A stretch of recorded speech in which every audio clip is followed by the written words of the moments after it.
வணக்கம் friends, SM tech info Tamil சேனலுக்கு உங்கள் அன்போடு வரவேற்கிறேன். நம்ம சேனலுக்கு இப்போ தான் ஃபஸ்ட் டைம் பாருங்க அப்படின்னா மறக்காமல் சப்ஸ்கிரைப் பண்ணிக்கோங்க. பார்க்குற வீடியோ எல்லாத்துக்கும் லைக் பண்ணிக்கோங்க. Mobile service, amplifier service, home appliances service எல்லா வீடியோவும் நம்ம சேனலில் இருக்குது. ப்ளேலிஸ்ட்டாகவே ரெடி பண்ணி வச்சுருக்கிறேன். மறக்காமல் அதை போய் செக் பண்ணி பாருங்கள், உங்களுக்கு கண்டிப்பாக யூஸ்ஃபுல்லாக இருக்கும். இப்போது ஒரு Oppo A15s மொபைலுக்கு எப்படி நம்ம டிஸ்பிளே மாற்றலாம் அப்படிங்கிறத பார்க்கலாம். ஸோ இதோட பேக் டோர் பாருங்கள், ஒரு சின்ன பிளாஸ்டிக் தான் கொடுத்துருக்காங்க. ஸோ நான் இதை ஹீட் பண்ண போகிறதில்ல. ஒரு ஓப்பனரை வச்சு அப்படியே எடுத்தோம் அப்படின்னா பேக் டோர் தனியாக வந்துடும். பாருங்கள், அவ்வளோதான். இப்போ நம்ம இதை பேக் டோரை பிரித்தாச்சு. இப்போ உள்ளே இருக்க எல்லா ஸ்க்ரூவையும் நம்ம எடுக்க வேண்டியது இருக்கும்.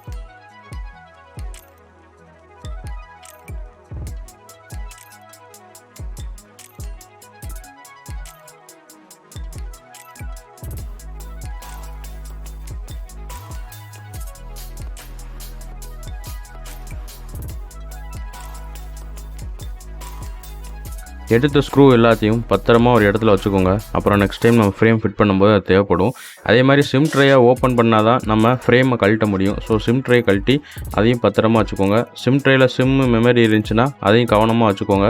நம்ம கழட்டி எல்லாம் ஃபிட் பண்ணி முடிச்ச அப்புறம் அதை கரெக்டாக போட்டு கஸ்டமர் கையில் கொடுக்கணும். ஸோ இப்போது ஃப்ரேம் சென்டர் ஃப்ரேம் லேசாக ஒரு வாட்டி லூஸ் பண்ணிவிட்டு அதுக்கப்புறம் கொஞ்சம் டைட்டாக எடுத்தீங்க அப்படின்னா சென்டர் ஃப்ரேம் ஆட்டோமேட்டிக்காக வந்துடும். இதுக்கு ஒரு ஓப்பனர் வச்சுக்கோங்க. இந்த மாதிரி ஷார்ப்பாக ஒரு டூல் வச்சுக்கிட்டீங்க அப்படின்னா ஃப்ரேமு, இந்த பேக் டோரு, டிஸ்பிளேலாம் கழட்டுறதுக்கு ரொம்ப யூஸ்ஃபுல்லாக இருக்கும். இப்போ பாருங்கள், நான் சென்டர் ஃப்ரேமை எவ்வளோ பொறுமையாக கழட்டுறேன் அப்படின்னு. நீங்களும் அதே மாதிரி கழட்டிக்கோங்க. சின்ன சின்ன லாக் அங்கங்கே இருக்கும். ஸோ அந்த லாக் எடுத்து விட்டாலே ஃப்ரேம் தனியாக வந்துடும். இதெல்லாம் கொஞ்சம் மெதுவாக பண்ணுங்கள். ஏன் அப்படின்னா இது பிளாஸ்டிக் பாடி. ஸோ உடஞ்சிருச்சு அப்படின்னா நம்ம தனியாக இதை மாற்ற வேண்டியது வந்துடும். எவ்வளோ முடியுமோ அவ்வளோ பொறுமையாக இதை கழட்டிடுங்க.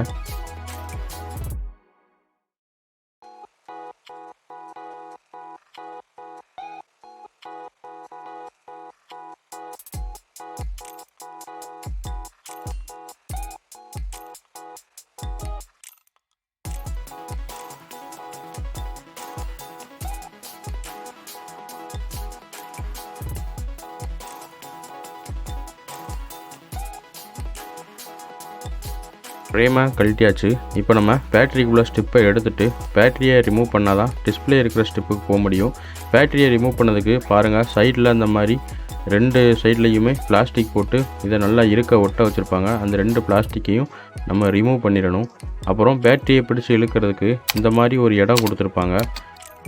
அந்த இதை மட்டும் கொஞ்சம் பிடிச்சி அழுத்தமாக இழுத்தோம் அப்படின்னா தானாக வெளியில் வந்துடும். ஸோ நம்ம பேட்டரியை ரிமூவ் பண்ணியாச்சு. பேட்டரி கொஞ்சம் மடங்கி இருந்ததுன்னா அதை கரெக்ட் பண்ணிக்கோங்க. இப்போ இதான் டிஸ்பிளேக்குள்ள ஸ்டிப்பு, அதை தான் நம்ம எடுக்கணும். பாருங்கள், இந்த ப்ரொடக்ஷனை நம்ம இழுத்தோம் அப்படின்னா ஸ்டிப் இருக்கிற இடத்துக்கு நம்ம போயிடலாம்.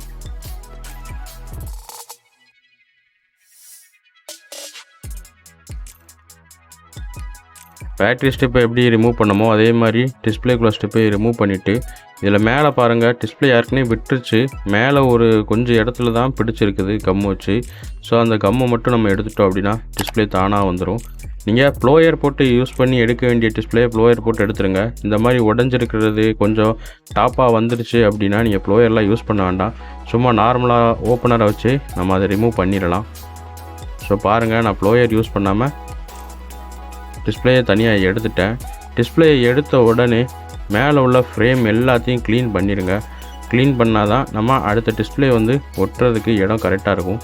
நான் ஃபுல்லாக க்ளீன் பண்ணிட்டேன். இப்போது டிஸ்பிளேயை வச்சு நம்ம ஒரு தடவை செக் பண்ணிவிட்டு டிஸ்பிளே நல்லா இருக்கா அப்படிங்கிறத பார்த்துட்டு அதுக்கப்புறம் டிஸ்பிளேயை ஃபிட் பண்ணிக்கலாம்.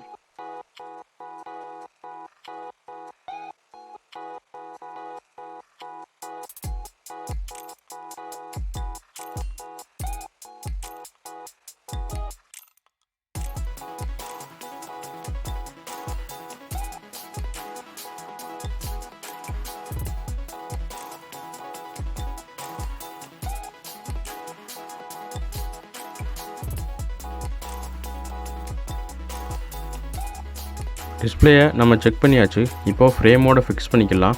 அதுக்கு பேஸ்ட்டை கரெக்டான லெவலுக்கு நீங்கள் அப்ளை பண்ணணும். எக்ஸஸாவோ இல்லை கம்மியாகவோ அப்ளை பண்ணாமல் கரெக்டான அளவு ஃப்ரேமில் ஃபிட் பண்ணுற அளவுக்கு பேஸ்ட்டை அப்ளை பண்ணிவிட்டு நம்ம டிஸ்பிளேயை ஒட்டிடலாம்.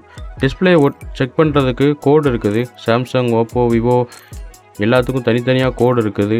நான் அந்த டிஸ்பிளே செக் பண்ணுற கோடு வந்து நம்ம சேனலில் ஒரு ப்ளேலிஸ்ட்டாக கொடுத்துருக்குறேன்.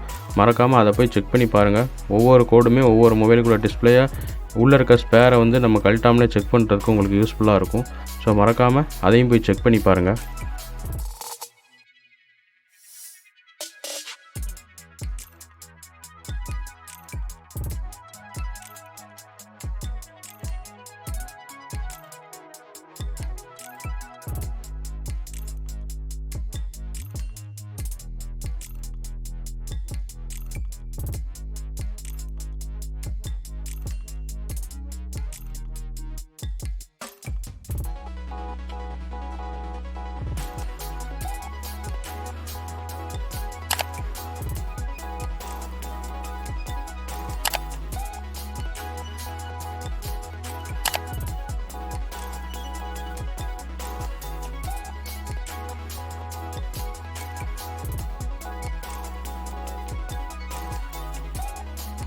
அவ்வளோதான், எல்லாத்தையுமே நம்ம ஃபிக்ஸ் பண்ணியாச்சு. இப்போ சென்டர் ஃப்ரேமை போட்டு ஸ்க்ரூ எல்லாத்தையுமே நம்ம திரும்ப மாட்டிட்டு பேக் டோர் எல்லாம் ஃபிக்ஸ் பண்ணிவிட்டு ஒரு அரை மணி நேரம் இதை காய வைக்கணும்.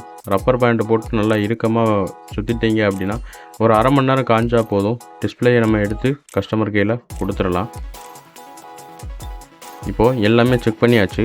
ஸோ எல்லாத்தையும் ஃபிக்ஸ் பண்ணிவிட்டு நம்ம ஒரு அரை மணி நேரம் காய வச்சுட்டு கஸ்டமர்கிட்ட கொடுத்துடலாம். ஒரு Oppo A15 மொபைலுக்கு நம்ம இப்படி தான் காம்போ மாற்றணும். இந்த வீடியோ பிடிச்சிருந்துச்சின்னா லைக் பண்ணுங்கள், உங்கள் ஃப்ரெண்ட்ஸுகளுக்கும் ஷேர் பண்ணுங்கள். எதுவும் டவுட்னா கமெண்ட் பண்ணுங்கள். Mobile service, amplifier service, home appliances பற்றி தெரிஞ்சுக்கணும், ஆம்பிளிஃபையரில் யூஸ் பண்ணுற போர்டை பற்றியான ரிவ்யூ எல்லாம் வேணும் அப்படின்னு நினச்சிங்கன்னா நம்ம சேனலை மறக்காமல் சப்ஸ்கிரைப் பண்ணிக்கோங்க. டெய்லி போடுற வீடியோவை மறக்காமல் ஃபாலோ பண்ணுங்கள்.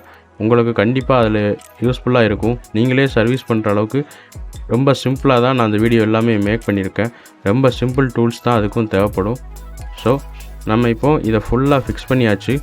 ரெடியானதும் கஸ்டமர்கிட்ட கொடுத்துடலாம். நம்ம நெக்ஸ்ட் வீடியோவில் பார்க்கலாம் ஃப்ரெண்ட்ஸ்.